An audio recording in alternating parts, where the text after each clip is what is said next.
निरोप पाठवला युवराज? हो रावजी नाना, हे कलशजी प्रयागहून आले आहे आम्हाला भेटायला, आपलं स्वराज्य बघायला. वा, उत्तम. आणि विशेष म्हणजे हे कवी आहे, शीघ्र कवी. वा वा, म्हणजे आपल्या भूषणजींसारखं. आणि कलशजी, हे श्रीमान रायगडाचे गडकरी राहुजी सोमनाथ, वीर पराक्रमी आणि आबासाहेबांचे लाडके.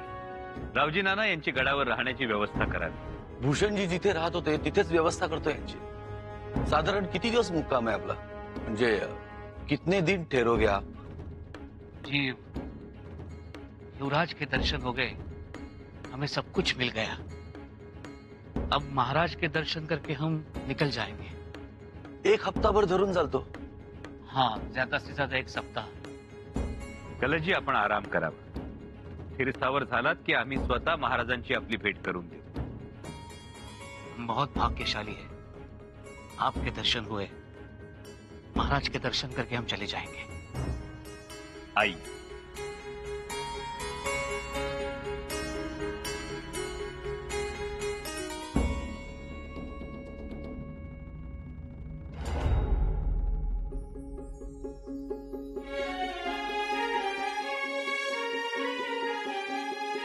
महाराजांचं दक्षिण मोहिमेला जाणं होतंय म्हणून एक सल्ला गोष्ट सांगायची होती. बोला.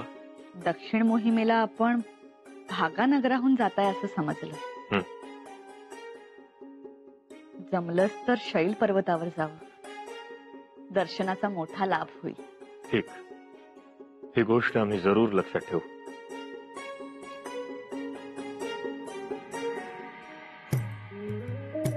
सरसेनापती भेटण्याची इजाजत मागत आहेत. बोलवा त्यांना.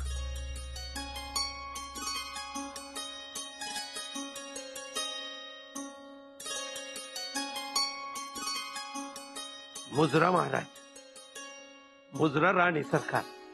या हंबीरराव या. महाराज, आदिलशाहीहून आणि कुतुबशाहीहून आपल्या खबरगिरांकडे पत्र निरोप येतात.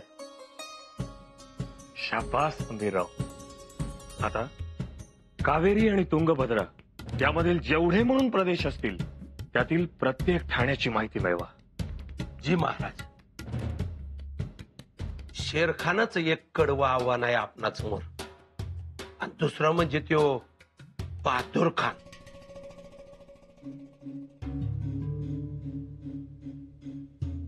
त्यावरही आपण उपाय शोधून काढूच.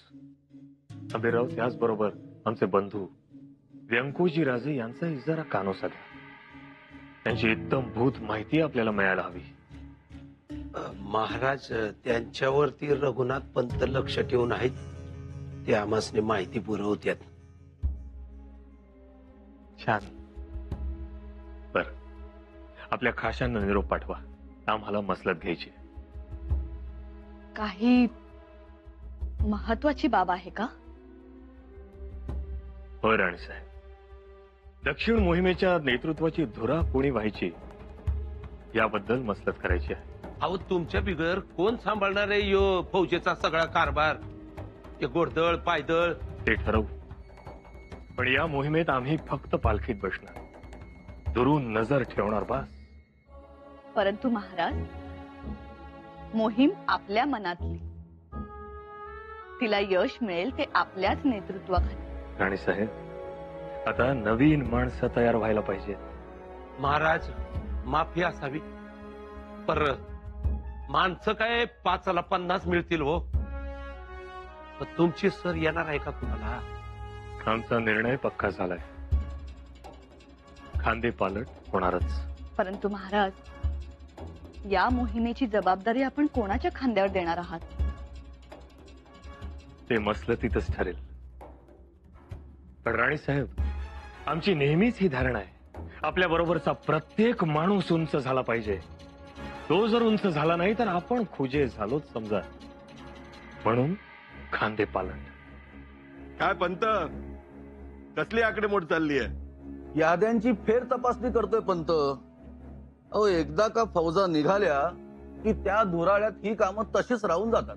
राहुजी सोमनाथ, अहो फौजा निघायला धुरळा उडायला अजून अवकाश आहे. शिवाय पुढच्या योजनांचा तपशीलही अजून माझ्याकडेच आहे. आणि मोहिमेवर जाणार कोण कोण नाही हे अजून अंतराळातच आहे. पंत, अहो तुम्ही जाताय ना? मी हं? एका एका पायावर तयार आहे. मग आम्हीही तयार आहोत खांद्यावर जबाबदारी घ्यायला. खरं तर तुम्ही दोघेही उत्तम योद्धे आहात, परंतु मला जे कळतं त्यानुसार तरी ही मोहीम म्हणजे दक्षिणेकडच्या तिन्ही शाह्या एकत्र करायच्या आणि औरंगजेबाला धाक दाखवायचा. आणि माझ्या बुद्धीप्रमाणे दक्षिणेत तलवारी एवढीच मुत्सद्देगिरी काम करणार, म्हणून महाराज मला टाळणार नाहीत आणि पेशवे म्हणून आपल्यालाही घेऊन जाणार. तसं झालं तर सोन्याहून पिवळंच पंत. दोन्ही शाया घोड्यांना बांधून फरफटत घेऊन येऊ पाचाडपर्यंत. बघू महाराज कुणाच्या पदरात झुकत माप टाकतात ते.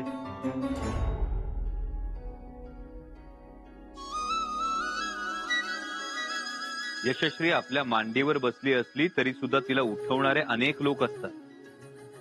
पण यश म्हणजे काही माशी नाही, मांडीवर बसली आणि लगेच उठली.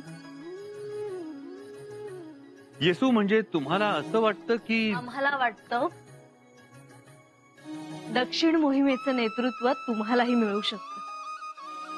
आम्ही मोठं व्हावं ही तुमची त्यामागची भावना. येसू वास्तव तसं नाही. अनेक मातब्बर मंडळी उत्सुक आहेत. आबासाहेबांनी खांदेपालट करायचं ठरवल्यानंतर अनेकांनी कंबर कसली असणार. म्हणजे कोण? पेशवे मोरोपंत आहेत, चुरणी सनाजी पंत आहेत, सेनापती येसाजी कंक, आनंदराव मकाजी, झालंच तर हंबीर मामा. मामासाहेबांचा तर हक्कच आहे तो. ही सगळी नावं योग्य आहेतच, पण त्यात तुम्हीही आहात.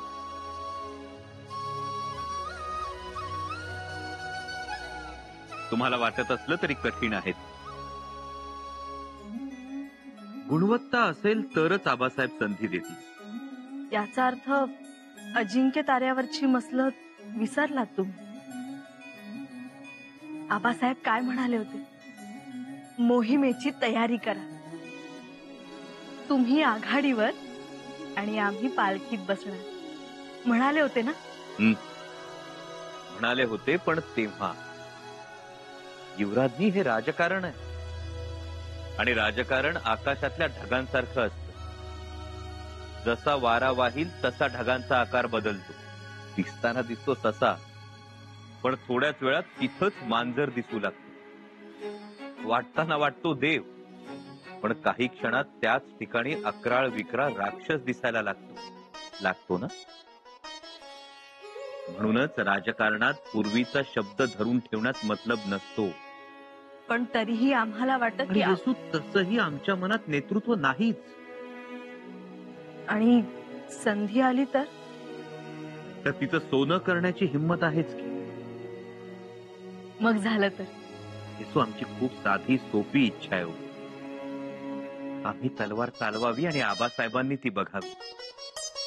आम्ही शत्रूची फळी फोडावी आणि रात्री छावणीत आबासाहेबांनी आमचं कौतुक करावं.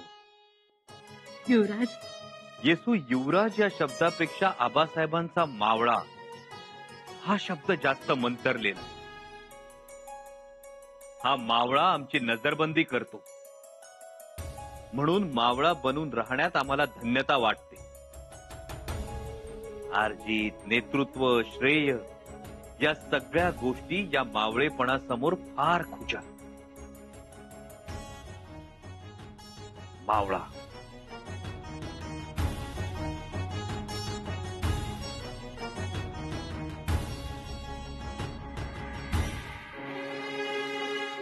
समजलं ना?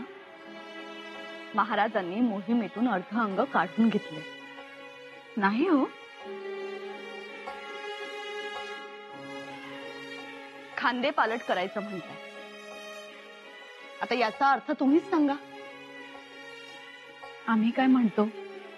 खांदे पालट करायचं म्हणतायत तर करू द्या ना. नाही म्हणजे तेवढाच महाराजांना आराम मिळेल.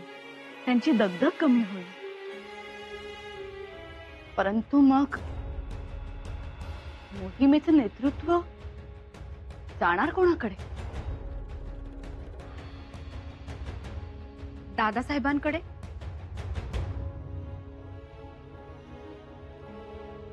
आणि आम्हालाही तसेच वाटते. शंभूराजेंकडे? हो, मुळात दादासाहेब पराक्रमी आहेत. या निमित्ताने त्यांनाही संधी मिळेल, पराक्रम गाजवता येईल. आणि भविष्यात हे सगळे त्यांनाच तर चालवायचे आहे. राणूबाई, ते सगळं खरंय, परंतु शंभूराजांचं वय लहान. वय लहान आहे, पण ते त्यांच्या पराक्रमाआड कधी आले? अगदी बरोबर आहे तुमचं. पण इथं कसं आहे, अनुभवी माणूस हवाय. ही मोहीम प्रतिष्ठेची. कर्नाटक भागानगर पल्ला खूप मोठा. वर्ष दीड वर्ष दम काढावा लागेल.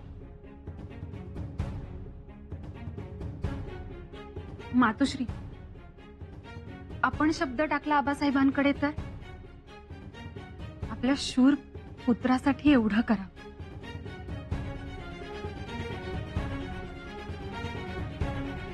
बघू. खुश होतील दादासाहेब, हरखून जातील. मातोश्री, आपण एवढं करा. आणि मातोश्री, हीच योग्य वेळ आहे. दादासाहेबांच्या नेतृत्वाखाली विजय मिळाला तर अखंड हिंदुस्थानात त्यांच्या नावाचा डंका वाजेल. सांगायला काहीच हरकत नाही राणूबाई, परंतु आमचं मन म्हणतं की महाराज शंभूराजांच्या या कोवळ्या वयावर एवढी मोठी जबाबदारी नाही टाकणार. मग सरसेनापतींकडे धुरा येईल असं आम्हाला वाटतंय.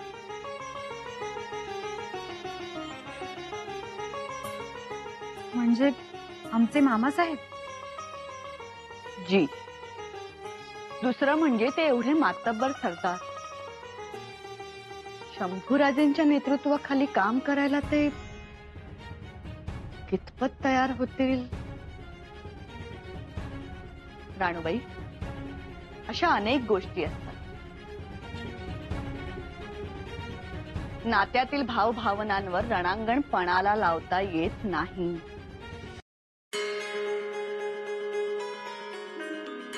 युवराज,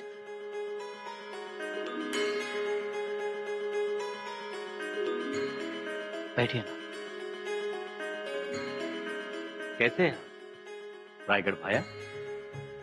बहुत भाया युवराज, मानो कि सपना पूरा हो गया.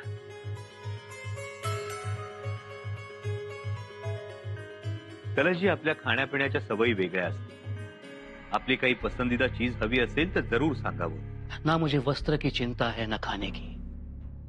इतनी दूर मैं यहां आया हूं क्योंकि इस भूमि से मुझे लगाव है. यहाँ की मिट्टी में मुझे सुकून चैन मिलता है. यहाँ के हर कण कण में शिव तेज का अनुभव करता हूं मैं.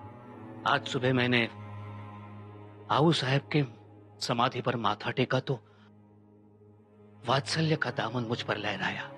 ही तर कविता बोललात आपण. ये काव्य है. युवराज, रायगढ़ पर एक कविता लिखी है, सुनाओ. जरूर.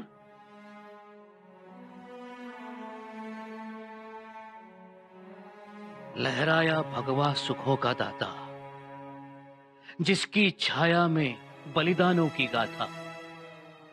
स्वतंत्रता के नाद गरजता, प्रतिपल दुश्मन को ललकारता रायगढ़. दीन दुखियों का आश्रय दाता, स्त्रियों के आबरू का रक्षण करता, स्वामी भक्ति का सबक सिखाता, मानवता का अमृत सिंचता रायगढ़.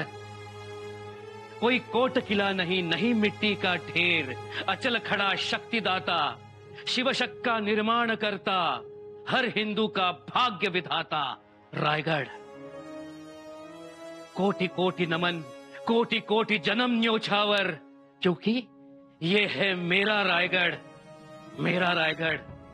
प्यारा प्यारा, सुंदर, रायगड. वा, सुंदर, अप्रतिम. धन्यवाद. आपल्या या काव्यानं रायगडाची कीर्ती आणि स्वातंत्र्याची आस दश दिशांत पोहोचेल.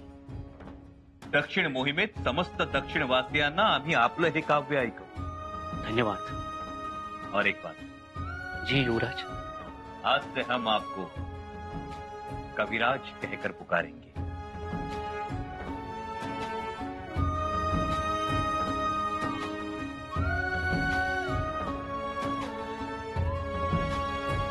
ठरलेल्या दिवशी फौजा निघतील, त्यात कोणताही बदल नसेल. या मोहिमेचा आवाका तर मोठा आहेच, पण त्याचबरोबर कालावधी देखील जास्ती आहे. त्यामुळे प्रत्येकाने आपापली कामगिरी नीटपणे समजून घ्यायची. पेशवा मोरोपंत पिंगळे, आम्ही दक्षिणेकडे रवाना झाल्यानंतर लगेचच पाठोपाठ तुम्ही खानदेश आणि बागलाण इथे धुमाकूळ घालावा. जी. त्याची जरब ही बुऱ्हाणपूरवर बसावी. जी महाराज. मोहीम पूर्ण होताच आम्हाला तपशील कळवावा आणि तुम्ही रायगडावर परतावं. राहुजी सोमनाथ, तुम्ही आणि मालसावंत या दोघांनीही रायगडाच्या आजूबाजूचा 10-15 कोसांपर्यंतचा मुलूक नजरेस ठेवावा. कोणताही हेर सापडला तर त्याची कसून चौकशी करा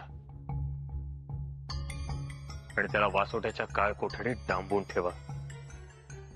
जी महाराज. नानाजी पंत, आज्ञा महाराज. सिद्धीवर तुम्ही लक्ष ठेवायचं. त्याचबरोबर चारा वसुलीच्या कामात हलगर्जीपणा नकोय. काम स्वच्छ आणि चोख करून घ्यायचं. जी महाराज. सगळ्या गोष्टी नियमानं आणि शिस्तीनं व्हाव्यात. कुचराई करणाऱ्यास जागेवरच बडतर्फ करावा. तशी आज्ञा. आम्ही जेव्हा दक्षिणेत जातो तेव्हा पोटशूळ होणार तो त्या औरंगजेबास. त्यामुळे आमचा घोडा जरी इथे खिंकाळला तरी त्याचे कान तिथे उभे राहणार. तो संधीचा फायदा घ्यायचा प्रयत्न करणारच. मोरोपंत झाले, राहुजी झाले, नानाजी पंतही झाले. आबासाहेब, आम्ही हंबीरराव, तुम्ही सरसेनापती आहात, त्यामुळे फौजेवर पूर्णपणे नियंत्रण तुमचं असावं. छोट्या मोठ्या गोष्टी तुम्हीच ठरवाव्या, म्हणजे फौज कुठे कशी असणार ते. महाराज, आपणही काही सांगावं. आम्ही काय सांगावं, तुम्ही त्यात कुशल आहातच.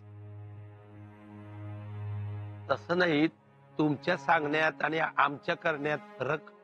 हे पहा, आपल्या पायदळाचे सेनापती येसाजी कंक आणि गंभीरराव मारणे यांच्या फौजा आघाडीवर ठेवा. सरदार नरसिंगरावजी शितोळे, सरदार बाबाजी ढमढेरे, सरदार इंगळे, सरदार सणस यांच्या फौजा मध्यभागी असतील. पिछाडीवर सरदार घुले, सरदार कोटे आणि सरदार पायगुडे यांच्या फौजा असतील. त्याचबरोबर आमचे जावई हरजिराजे महाडिक आणि जाधव हे आमच्या सोबतच असतील. माफी असावी, पण आपण युवराजांना तर विसरला नाही ना. मिळालेला खजिना सुखरूप आणण्याची जबाबदारी सरदार बाटगे, सरदार काटे, सरदार नलावडे आणि सरदार इंगळे यांच्यावर असेल. आबासाहेब, आम्ही शंभूराजे, आम्ही तुम्हाला कोणतीही वैयक्तिक अशी जबाबदारी सोपत नाही आहोत.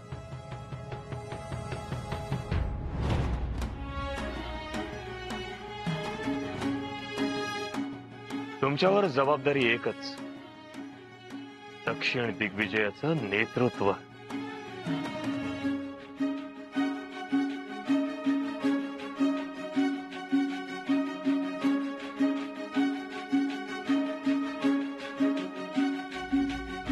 आबासाहेब.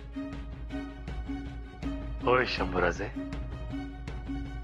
महाराज, म्हणजे दक्षिण मोहीम म्हणजे प्रतिष्ठेची आणि आणि ते आणखीन प्रतिष्ठेची आमचे शंभूराजे करतील, आम्हाच तसा विश्वास. काय शंभूराजे? होय आबासाहेब, आपला विश्वास आम्ही सार्थ ठरवूच. आशीर्वाद द्यावा. यशस्वी भव.